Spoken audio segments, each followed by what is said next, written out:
안녕하세요. 저는 잭사젠의 박문식이고요.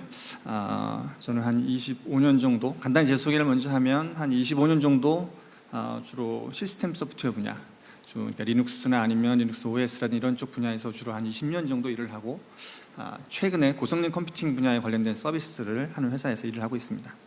특히 이제 저희가 주력을 하고 있는 분야가 이제 유전자 분야라든지 이런 서비스 분야인데, 오늘 첫 번째 세션에서 여러분들 아마 생명공학으로 풀어내는 오픈소스로 풀어내는 생명 코드의 비밀이라는 첫 번째 기조연설을 들으셨을 텐데, 당황스럽게도 내용이 많이 겹칩니다.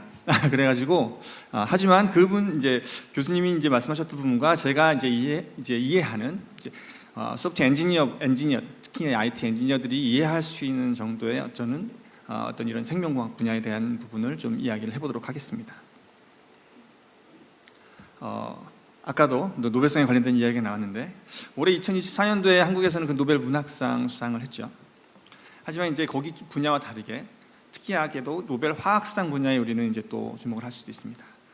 이 세 분의 교수님이 노벨 화학상을 타셨다는 것을 앞에 얘기했기 때문에 좀 그냥 건너뛰고요.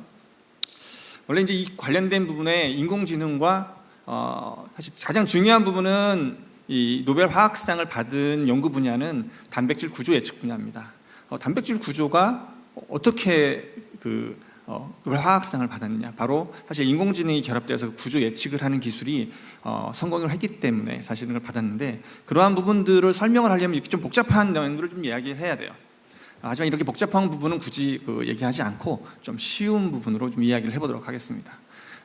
특히나 단백질은 생명 현상이라는 것과 관련이 있는데, 오늘 제가 이제 말씀드릴 내용은 가장 중요하게, 여러 가지를 이제 말씀드릴 수 있겠지만 가장 중요하게 단백질이 어떻게 해서 역할을 한다, 그것이 인공지능과 어떻게 결합을 했는데, 사실 그게 소프트웨어적인 우리가 이해를 하는 소프트웨어를 작성하는 이해 방식과 굉장히 유사하다. 그런 방식이 어떻게 적용되었는지, 사실 우리가 다양한 분야를 하다 보면 여러 분야에 걸쳐서 연구를 하게 돼요. 우리는 소프트웨어 분야 혹은 클라우드 분야에서 소프트웨어만 막 이렇게 할 수도 있지만, 그 분야가 다른 분야에서 어떻게 적용될 수 있느냐, 이런 부분들을 생각할 때는 여러 가지 융합되는 기술들과 시각이 좀 필요합니다. 그래서 조금 쉬운 언어로 좀 얘기를 좀 해보겠습니다. 사실 가장 근본적으로는 생명 현상의 기본이 무엇이냐에 대한 부분들을 이해를 하는 게 좀 중요해요. 그 중에서도 특히 몇 가지 주요 포인트가 있는데, 여기에서는 쭉 그림 중에서 왼쪽 위에서부터 오른쪽 아래로 내려가는 것은 사실 사람 생명, 신체가 어떻게 구성되어 있는지를 한번 이해해 보는 거예요. 우리는 이제 여러 가지 이야기들을 많이 알고 있습니다. 게놈 프로젝트에 의해서 유전자가 분석이 되기도 하였고, 그 다음에 어떤 생명공학을 이용한 바이오 인공지능 여러 가지 이야기들을 많이 듣기는 하는데, 사실 조금은 두루뭉실하게 알고 있는 것들이 많아요. 좀 우리 이제 소프트웨어 엔지니어 같은 경우는, 특히 소프트웨어를 하시는 분들은 구조 분석, 이런 분석하는 걸 되게 좋아하죠. 사람 몸이 어느 경로를 거쳐서 탄소까지 갈 수 있는지, 사실 사람 몸을 구성하는 대부분은 가장 기본적인 구성 요소는 탄소입니다. 거기까지 빠르게 한번 가보고요. 첫 번째로는 보면 이 캡틴 아메리카가 있습니다. 제가 이렇게 이야기할 때 제일 많이 쓰는 건데, 캡틴 아메리카의 몸은 뻥튀기 돼서 이렇게 멋진 몸으로 나왔습니다. 하지만 이런 캡틴도 한 개의 생명체로서 신체 여러 기관들을 갖고 있어요.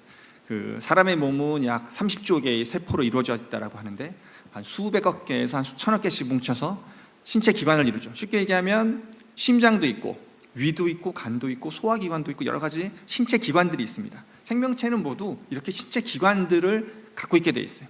하나 심장을 예를 들어 보면, 심장은 이렇게 여러 가지 컴포넌트로 되어 있고, 저런 컴포넌트들은 어떤 반응에 의해서 동작을 하게 돼요.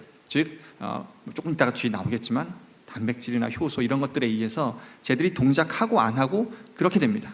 심장 하나라는 기관은 여러 가지 컴포넌트로 되어 있고, 그러한 컴포넌트들은 무언가의 자극을 받아서 어떤 반응을 해서 동작을 하는 것들이다. 여러 가지 형태가 있겠지만 저렇게 그런 이해를 할 수 있어요. 자, 그럼 이런 기관들은 어떻게 무엇으로 이루어져 있냐? 그럼 사실 모두가 저희가 이제 부모로부터 받은, 부모의 이제 정자와 난자로 결합을 이루어진 최초의 수정란으로부터 사실 인간 몸에 있는 30조 개의 세포는 모두 다 분열되어서 만들어진 세포들이에요. 이러한 세포들이 뭉쳐서 어떤 기관들을 이루는 거죠. 이 세포들이 어떻게 되어 있는지 보면, 부모로부터 받은 어떤 그런 생명물질, 우리가 많이 알고 있는 DNA죠. 이 DNA가 이 세포 안에 있습니다. 세포는 가장 기본적으로는 세포핵이 안에 있어요. 세포핵이 있고 그 세포핵 말고 여러 가지 DNA도 있고 RNA도 있고 여러 가지 미토콘드리아도 있고 여러 가지 물질들이 있는데, 어쨌건 세포에서 우리가 가장 주목하는 것은 세포핵 안에 있는 DNA와 RNA입니다.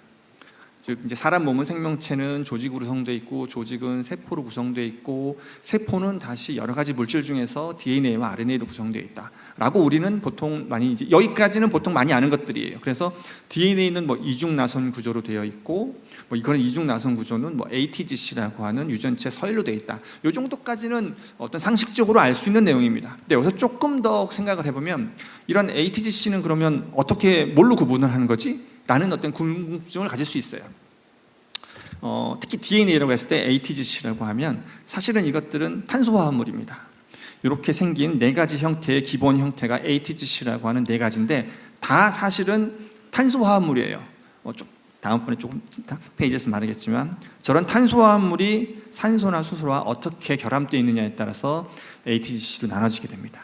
즉 탄소화합물들은 이렇게 오른쪽에 보이는 것처럼 탄소와 수소와 산소가 결합되는 이 오탄당이라고 하는 이 기본 탄소 형태가 어떻게 결합되어 있느냐에 따라서 이런 ATGC가 되고 DNA가 되고 DNA가 세포가 되고 세포가 다시 신체 기관이 되고 이런 쭉 분석이 가능하다는 거죠. 결국에는 쭉 따라오다 보면 최종적으로는 이렇게 사람의 몸은 어떤 신체 기관은 세포는 DNA나 RNA를 비롯한 여러 가지 물질들, 이런 여러 가지 물질들은 결국 가장 기본적인 탄소 결합 물질로 해서 이런 환로 분석을 할 수 있다. 우리가 보통 이야기하는 생명 현상의 기원이 탄소다. 생명의 어떤 활동을 하는데 가장 기본적인 물질을 탄소다라고 이야기하는 것은 사람의 몸을 이렇게 분석하다 보면 이렇게 탄소 화합물까지 갈 수 있기 때문에 보통 이렇게 얘기합니다. 보통 우리가 그냥 알고 있는 정도에서는 그 DNA가 있고 RNA 있고 유전물질이 있다. 이 정도까지 이야기하지만 조금 더 들어가 보면 이런 화학적인 구조로 와서 탄소 결합물이 된다. 그래서 이런 것들이 연관되어 있는 것이 올해 그 노벨 화학상을 받으신 분들의 연구 업적이에요. 조금 더 이것을 다시 좀 더 연결을 해보면 이런 가장 기본적인 물질까지 갔을 때 이런 가장 기본적인 물질이 그럼 단백질까지 어떻게 다시 연결되느냐, 이 부분도 연결고리가 있어요. 사람의 몸이 탄소까지 가고 다시 그 탄소에서부터 다시 단백질까지 어떻게 가는지 이렇게 살펴보면 탄소화합물은 가장 기본적인 오탄당을 이루고 있는 탄소화합물은 탄소화합물 형태가 있습니다. 이게 세포핵 내에 있을 때는 우리가 DNA라고 부르는 ATGC 형태가 되지만 세포 내에서 세포핵 밖에 있는 DNA가 아닌 RNA를 이룰 때는 AUGC라는 물질로 바뀌게 돼 있어요. 그래서 DNA, RNA 이렇게 이제 구분을 짓는데 이 RNA가 네 가지 종류죠. 네 가지 AUGC라고 이야기하는 것. 이 네 가지 물질이 세 개씩 페어링을 이뤄요. 세 개씩을 페어링을 이루고 나면 이룰 수 있는 조합의 개수가 64가지가 됩니다. 그런데 이제 중복되는 것들이 있죠. 순서가 바뀌어도 상관없어요. 세 개씩 페어링을 이룬다고 했을 때 가장 기본 AUGC로 만들어지는 세 개씩의 페어링은 이렇게 아미노산을 이루게 됩니다. 그것을 아미노산이라고 해요. 그러니까 RNA의 세 가지 RNA를 이루는 네 가지 물질을 세 개씩 페어링을 해서 만들고 나면 약 20가지의 아미노산이 이루어집니다. 그래서 지구상에 존재하는 아미노산의 종류는 20가지예요. 아미노산은 많이 들어보셨죠? 이 아미노산은 바로 이런 DNA로부터 재조립된 RNA가 서열을 이룬 세 개씩 페어링을 이룬 것을 아미노산이라고 이야기합니다. 그럼 단백질은 뭐냐? 이 아미노산이 수백 개에서 수천 개씩 이렇게 쫙 연결되어 있으면 그거를 단백질이라고 이야기해요. 이 단백질은 1차 단백질, 2차 단백질, 3차 단백질, 4차 단백질이라고 이제 분류가 되는데 이게 몇천 개씩 쭉 연결되어 있으면 그냥 한 긴 실처럼 되어 있는 것을 1차 단백질이라고 이야기하고, 그게 이제 두 개가 이렇게 뭉쳐 있거나 그럼 2차 단백질, 어떤 구조를 이룬다. 3차 단백질, 그게 뭉태기를 이루어서 붙어 있는 어떤 이런 형태를 4차 단백질이라고 이야기합니다. 즉 탄소가 AUGC, DNA에서 분열돼서 RNA가 나오고 RNA에서 다시 아미노산이 되고 아미노산에서 다시 단백질을 이루는 구조가 있어요. 제가 이 얘기를 신체 구조부터 가장 기본적인 원소에서부터 다시 단백질까지 이야기하는 것은 좀 이유가 있습니다. 이 중간 과정에서 사실은 우리가 여기에 이후에 우리 인공지능이 적용되는 어떤 이런 과정들이 사실 있기 때문이에요. 즉 이런 그 아미노산이 한 몇천 개씩 뭉쳐서 단백질을 이루고 나면 이런 형태로 볼 수가 있어요. 맨 왼쪽 아래에 있는 DNA부터 다시 RNA로 나오고 그 RNA가 아미노산이 되고 아미노산이 그 단백질이 됩니다. 사실 단백질은 제가 아까 말씀드린 신체 구조, 신체 기관, 이 신체 기관이 어떠한 여러 가지 이제 컴포넌트 이루어져 있는데 그 각각이 어떤 기능을 할 수 있는 어떤 그런 그 온오프하는 스위치라고 이야기할 수 있어요. 사실은 요거를 이제 우리 소프트웨어 엔지니어들이 이해할 수 있는 형태로 한번 이야기를 해보면, 우리는 보통 그 웹서버를 이야기하면 웹서버를 만들려면 헤더 파일도 넣고 펑션도 넣고 여러 가지 함수들을 집어넣어 가지고 쭉 나열을 하면 웹서버가 됩니다. 이 신체 기능을 조절하는 웹서버 기능 말고 신체 기능을 조절하는 이 단백질들은 어떤 서열들이 쭉 뭉쳐져 있으면 어떤 모양을 만들어 가지고 단백질이 돼서 기능을 해요. 쉽게 얘기하면 여러분들이 깃허브에다 소스를 막 올립니다. 소스를 막 올리면 누군가가 그걸 막 보고 코드를 짜거나 아니면 최근에는 인공지능이 그걸 보고 막 학습을 하고 나면 야, 웹서버 좀 짜줄래? 라고 이야기하면 짜줍니다. 사실 우리는 여러 가지 프로그램으로 여러 가지 형태의 언어로 웹서버를 만들 수 있어요. 파이썬으로도 만들 수 있고 고로도 만들 수 있고 하다못해 C로도 만들 수 있습니다. 여러 가지 언어로 C로 그 웹서버를 하는 걸 만들 수 있지만 사실 대부분의 코드들의 유사성이 있어요. 블록들의 기능들은 사실 비슷비슷합니다. 데이터를 스트림을 처리하는 거라든지 소켓을 처리하는 부분들이 고로 짜나 파이썬으로 짜나 C로 짜나 각각의 기능들은 필요해요. 즉 웹서버라고 하는 어떤 그런 큰 기능은 사실은 기능적으로 여러 가지 컴포넌트들이 필요한 구조를 이루고 있다는 거죠. 만약에 우리가 그 프로그램 혹은 문자 자체를 모르는 사람이 이러한 프로그램을 본다면, 웹서버 기능을 한 우리가 코딩해 놓은 것을 본다면 아마 이렇게 생각할 거예요. 야, 저런 의미 없이 나열된 그림들이 어떻게 웹서버라는 걸 하지? 라고 생각할 수 있어요. 사실 우리는 언어를 몰라요. 자연의 언어를 모르기 때문에 이렇게 단백질이 어떤 형태로 뭉쳐 있거나 어떤 아미노산이 특정한 순서로 나열되어 있는 덩어리가 무슨 역할을 하는지 잘 모릅니다. 잘 몰라요. 그래서 사실은 이러한 것들이 연구를 통해서 어떤 것들을 알아내는 구조를 갖게 되냐면 단백질이라는 게 어떤 모양을 가지면, 특정한 모양을 가지면 어떤 기능을 하는구나, 이런 것은 사실 알게 됐어요. 조금 이상하죠? 처음 들으면 조금 이상합니다. 어떤 모양을 가지면 어떤 기능을 한다, 어떤 이런 것이 사실은 조금 와닿지 않아요. 근데 잘 생각해 보면 절대 그렇지 않습니다. 여러분들 여기 계신 분들 안경 쓰신 분들 많이 계시죠? 안경. 사실 제가 좀 죄송하지만 안경을 살짝 벗어볼게요. 이 안경은 사실 이 모양을 가지고 있어요. 동그란 모양과 다리를 갖고 있어요. 만약 이거를 여러분이 거꾸로 한번 써보셨습니까? 거꾸로 쓰면 이렇게 돼요. 이상하죠? 이상하나요? 하지만 제가 앞을 보는 데는 별 문제는 없어요. 즉 어떤 모양은 어떤 기능을 하는데 굉장히 중요하다는 거예요. 하지만 이 모양이 이렇게 쓰려고 하거나 이렇게 되면 잘 안 돼요. 혹은 팔에다 걸려고 하면 안 되죠. 팔에는 이 안경을 쓸 수 없어요. 눈에 가장 알맞는 기능은 이런 모양을 가진 것이 가장 적합하다는 거예요. 즉 단백질 같은 경우도 어떤 모양을 갖추는 것이 어떤 기능을 하는데 굉장히 의미가 있다는 것을 알게 됐어요. 이 부분이 사실은 어떤 순서로 되어 있는, 흔히 말하는 이제 바이오 쪽에서 얘기하는 시퀀스라고 하는데, 서열들이 어떻게 나열되어 있느냐에 따라서 어떤 기능들을 어떤 모양을 갖추고 그 모양이 어떤 역할을 한다는 것까지 알게 된 거예요.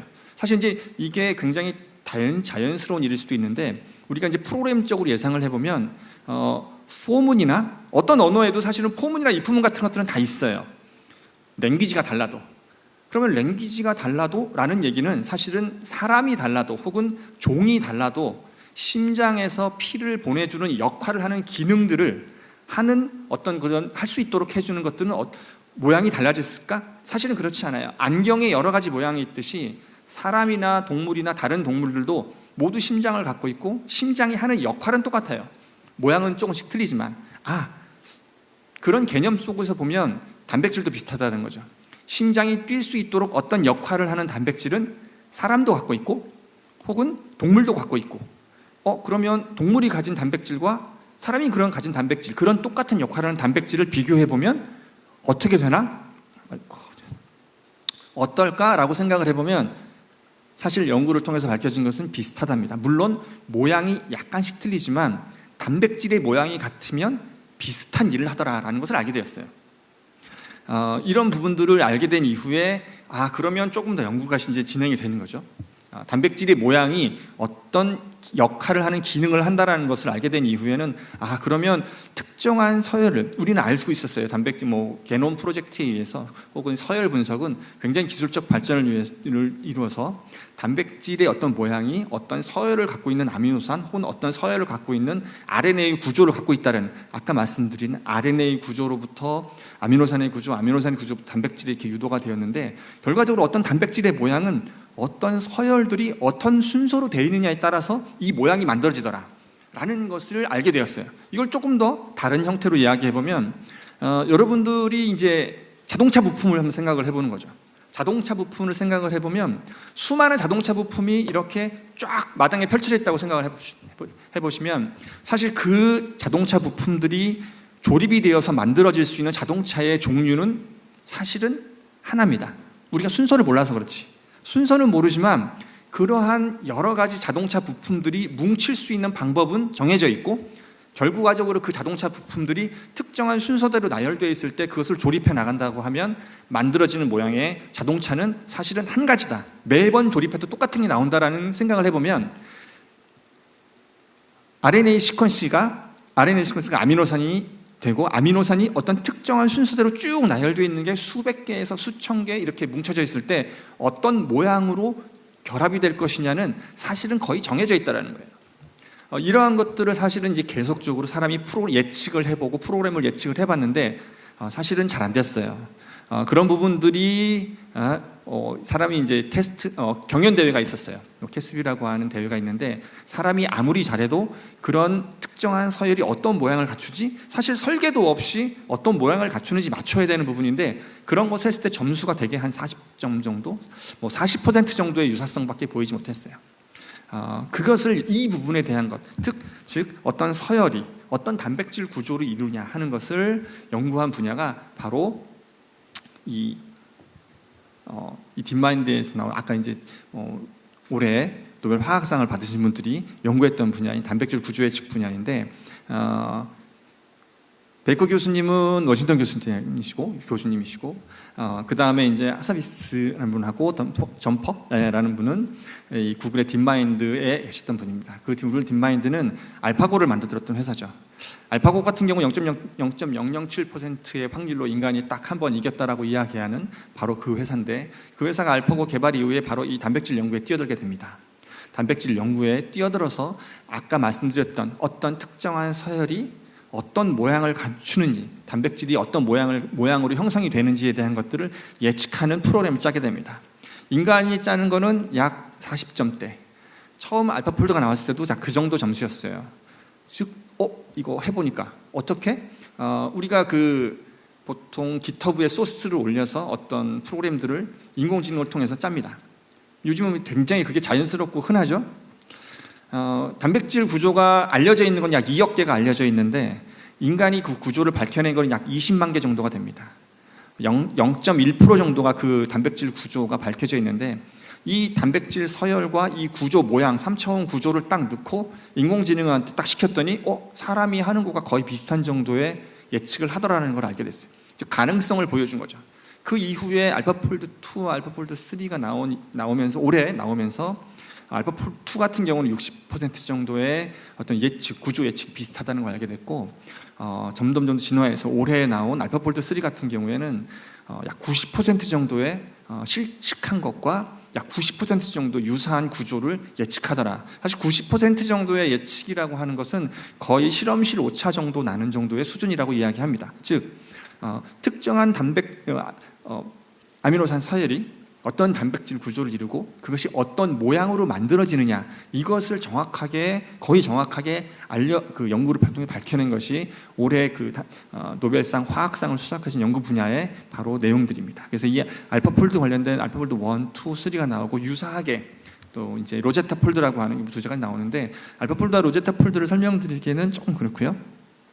그래서 이제 다시 앞으로 돌아가서 어떤 특정한 모양과 어떤 기능이 어떻게 연결되어 있느냐, 사실 그걸 보면 우리가 이 자연계에 있는 서열이 어떤 언어를 갖고 있는지는 모르지만 이것들을 인공지능으로 학습해보면 사실은 어떤 모양이 되는지 알 수 있다. 사실 그거는 우리가 프로그램을 많이 짜가지고 깃허브에 올리고 나서 깃허브에서 수많은 그 인공지능 학습을 통해서 우리가 만들어달라고 하는, 야, 웹서버 좀 만들어줘, 아니면 뭐 배시를 만들어줘, 아니면 뭘 만들어줘라고 이야기했을 때 얘가 프로그램을 짜주는 것과 거의 비슷합니다.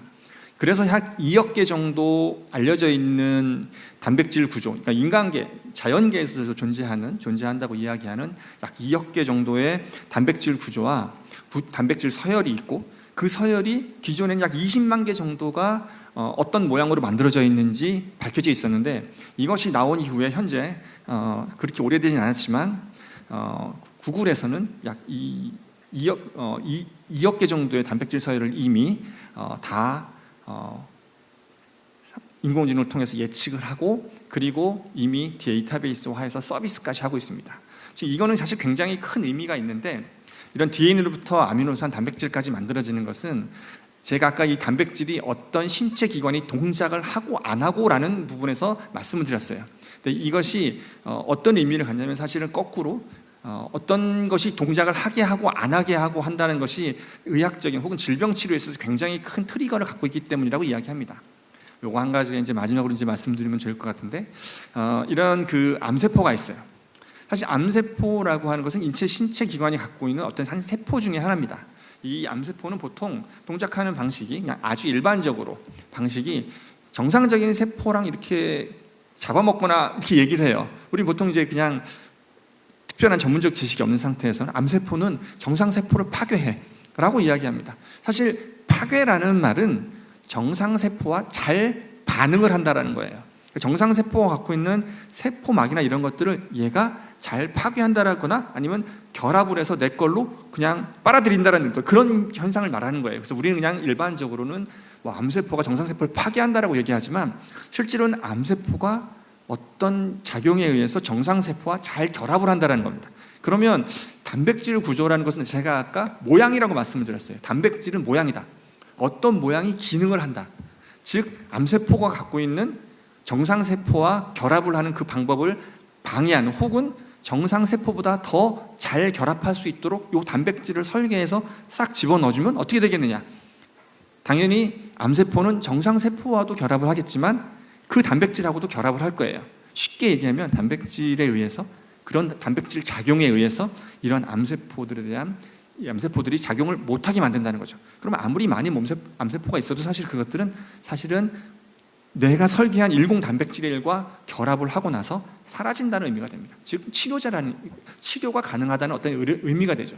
이런 것들이 사실은 이런 올해의 그 노벨 화학상을 받은 그 교수님들의 노벨 화학상이 연구 분야인 단백질 구조 예측이 갖고 있는 어떤 그런 큰 의미이고, 아마 지금 현재는 여러분들이 이 단백질 구조 예측이라든지 이런 부분들을 들어보신 분도 있고 잘 못 들어보신 분도 있겠지만, 향후에는 아마 몇 년 이내에는 이런 얘기들을 많이 들으실 수 있을 거예요. 왜냐하면 사실 그 굉장히 큰 기술적인 어떤 그런 진보로서 이게 거기에 한 가지 의미를 더하다 보면 어떤 서열이 어떤 모양을 만들어낸다는 데 그치지 않고, 제가 이렇게 어떤 특정한 암세포와 잘 결합할 수 있는 3차원 구조를 설계해냈다, 모양을 만들었다라고 하면 역으로 그것이 어떤 서열이 되어야 그런 단백질 구조를 가진 3차원 구조가 만들어지냐 하는 데까지 사실은 이미 기술이 나와 있는 상태예요. 그렇기 때문에 이러한 부분이 우리의 그 일상생활이든지 생명공학 분야에서 사용된 인공지능, 그리고 그런 인공지능 분야에 우리의 소프트웨어 분야에서 이해하고 있는 어떤 여러 가지 이런 그 우리 알고 있는 것들, 우리 개념들, 사실 그냥 코딩만 하는 것을 오픈소스나 소프트웨어를 한다고 생각하시면 안 됩니다. 우리가 소프트웨어를 하고 한다는 것은 어떤 개념 속에서 어떤 기능들을 하고, 그런 것들을 많이 다른 분야와 협업을 했을 때 어떤 여러 가지 다른 인사이트가 나오기 때문에 그런 부분들에 대해서도 조금 많은 관심을 가지기를 바라는 마음에서 오늘 이런 부분들을 소개를 했고, 사실 첫 시간에 우리 교수님께서 이 관련된 분야를 좀 다른 측면에서 많이 말씀해 주셨는데, 저는 좀 소프트웨어적인 분야에서 이런 부분들을 말씀을 드렸고, 이 뒤에 나오는 사실 많은 얘기들은 제가 원래 오늘은 그 고성능 컴퓨팅 관련된 뭐 어떤 그런 컴퓨팅 관련된 것들을 이야기하려고 했는데 뭐 요청에 의해서 어떤 좀 인공지능 관련된 것들을 이야기해서 이 뒤에 관련된 내용들은 그냥 뭐 자료를 혹시 보실 수 있다면 자료를 보시면 될 것 같고, 맨 마지막에는 뭐 혹시 이런 관련된 고성능 컴퓨팅이라든지 이런 관련된 분야에서 조금 더 이야기를 나누고 싶으시다면 QR코드 찍으시면 저에게 이메일을 보내실 수 있습니다. 제가 사랑하는 가장 좋아하는 이 커피숍에서 커피 한잔 하실 수 있는 어떤 그런 기회를 가질 수 있으면 좋을 것 같습니다. 오늘 발표는 여기까지 마치도록 하겠습니다. 감사합니다.